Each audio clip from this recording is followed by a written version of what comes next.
Today's video is our much awaited pool video. It's in that weird stage where it's not quite done, but it's functional, so we're using it. It's totally functional. One of the things that we had as a goal was that we were really hoping to save enough money by building this house ourselves that we could afford to have a family pool. So we're going to show you guys all the process that's involved with a pool. Starting out, I had to remove this tree, this old 100-year-old apple tree. It was dying anyway. It got beetles last year, so it was coming out.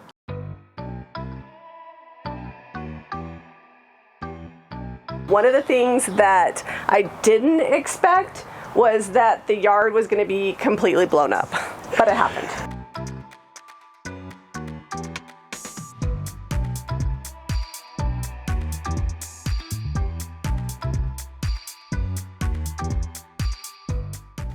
Hey, looky what's being delivered. I happen to drive down my street and find my pool. Woo woo! It's golden!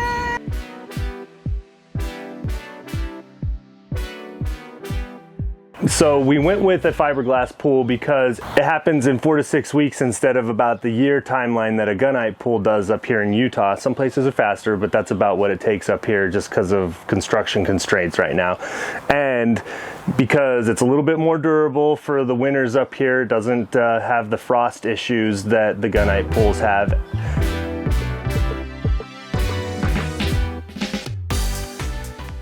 For me, one of the most important things was the pool cover, which is one of the pieces of the puzzle that is not finished yet, that we will be getting. But when you get a fiberglass pool, they automatically have pool covers made to fit that'll withstand people walking all over it. They are almost like a garage door. So eventually, right there will be the pool cover garage door, and we have a code. So when we're not here, then we have it locked and nobody can get in until we put our passcode.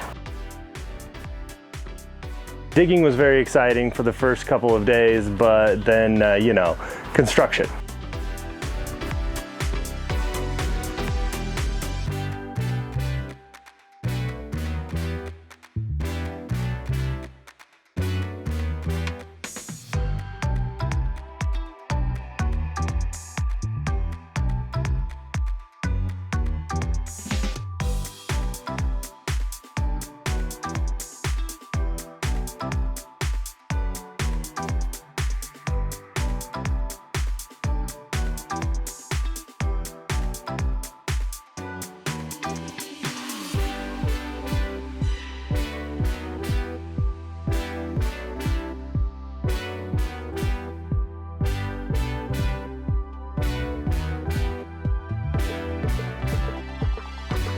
We wound up using River Pools of Salt Lake. They've done everything that we've asked them to do. We're not paid to say that. We paid 100% for this pool ourselves. One of the questions I know we're gonna get asked, in Utah, pools aren't super common. This pool cost around $95,000. Pool is 36 by 16, has a tanning ledge. We also have a hot tub in the pool, and we did plumb for a future water feature or slide, and we'll probably wind up putting that in next year.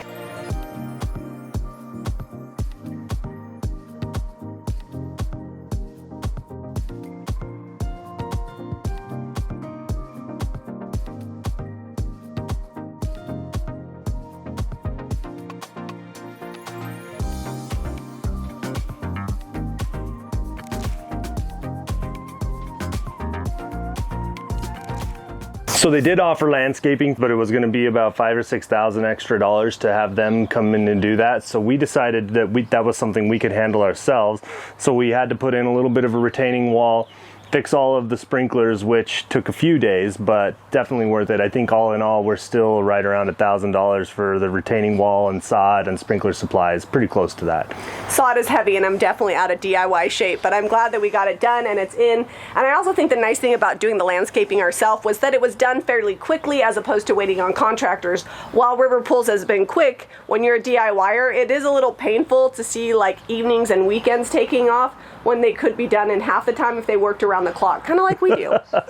Yeah, we put the sod and the sprinklers in about 3 days, so. This is pool aftermath. Rocks everywhere.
We just want to give a shout out and a thank you to all of our subscribers, our followers, for sharing, liking, thumbs up our videos, for shopping at Jami Ray Vintage and JRB Home, because this pool is possible for our family because we have supporters and we've been able to grow our business. So we just want to say thanks. We appreciate it a lot, and it's helped our dream come true, and hopefully you guys have enjoyed watching the process and watching our progress as we move along. If you have any questions about getting a pool installed, or you're thinking about getting one and you aren't sure of how the process goes, you can comment below with any of your pool questions. Be sure to give this video a thumbs up and subscribe to Jami Ray Vintage for more DIY.